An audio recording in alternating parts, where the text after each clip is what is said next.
खूबसूरत लड़की जोम्बा की कहानी। हेलो दोस्तों, स्वागत है आपका अपने यूट्यूब चैनल हिंदी कहानियाँ पर।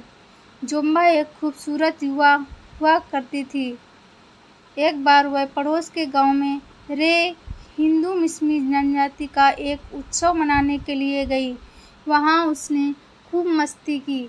2-3 रात बिना सोए मस्ती करती रही। इस वजह से वह काफ़ी थक गई थी। थकी हारी जोम्बा घर लौटी तो उसकी आंखों से नींद उतरने का नाम ही नहीं ले रही थी। अतः वह दिन रात लगातार बस सोती रही। सारा कामकाज छोड़कर दिन भर यूँ पड़े रहना जोम्बा की सौतेली माँ को बर्दाश्त नहीं हुआ। उसे गुस्सा आया तो उसने उसे जगाया, पर वह न जागी। फिर उसकी सौतेली माँ को बहुत ज़्यादा गुस्सा आया और उसने जलते हुए चूल्हे से गर्म कोयला लेकर उसके गुप्तांग जला दिए। अब जोम्बा पेशाब भी नहीं कर पाती थी। दयनीय स्थिति में वह अपने भाई के पास पहुंची तो भाई ने उससे मुंह मोड़ लिया तथा अपने घर का द्वार बंद कर लिया। पिता के पास पहुंची तो तुम किसी काम की नहीं हो कहकर उन्होंने भी उसके मुंह पर ही द्वार बंद कर लिए। माता के पास गई तो उसने भी द्वार बंद कर लिए।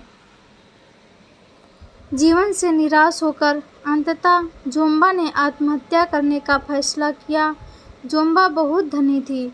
उसके पास 16 सूअर, 16 मुर्गे मुर्गियाँ तथा 16 अतानु गहने और ऊन की 16 गठरियाँ थीं। वह अपनी सारी जमा पूंजी अपनी छोटी बहन आमुवरी के नाम कर देती है और नदी में कूदकर आत्महत्या करना चाहती है, परंतु आमुवरी उसे ऐसा करने नहीं देती है और उसके पीछे हो लेती है।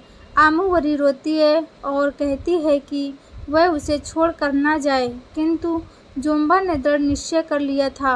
जोम्बा नदी किनारे बैठकर रोती रही और उसने गा गा कर कहा कि मैं अपने माता पिता तथा भाई के पास गई तो उन सब ने यह कहते हुए मुझसे अपनाने से इनकार कर दिया कि जोम्बा, जिसकी योनि जलकर बंद हो गई, अब वह किसी काम की नहीं है, क्योंकि अब उसका विवाह करने के लिए कोई नहीं आएगा। ऐसी बेकार लड़की आई है कहकर सबने मेरे लिए अपने द्वार बंद कर दिए। मेरा इस दुनिया में कोई नहीं, इसलिए मैं नदी को ही अपने माता पिता मानकर उनकी गोद में सदा के लिए चली जाना चाहती हूँ। परंतु आमुवरी उसे एक पल के लिए भी नहीं छोड़ती। तब जोम्बा ने आमुवरी से कहा, अरे उधर वह कितना पक्षी उड़ रहा है, देखो तो। आमुवरी उधर देखने लगी। तभी जोम्बा मौका पाकर नदी में कूद गई और यह देखकर आमुवरी शोक में डूब गई। फिर थोड़ी देर बाद उसने जोम्बा को नदी के बीचों बीच एक पत्थर पर बैठकर अपने बालों में कंघी करते देखा। बाद में वह फिर नदी में कूद गई। यह सब देखकर आमुवरी बहुत रोई। रोते रोते वह बेहोश हो गई। फिर एक बाघ आकर उसे खा गया। ऐसी मान्यता है कि जोम्बा जलपरी बन गई। तो दोस्तों, कैसी लगी आज की कहानी? ऐसी ही कहानियाँ सुनने के लिए चैनल को सब्सक्राइब करें, वीडियो को लाइक शेयर करें।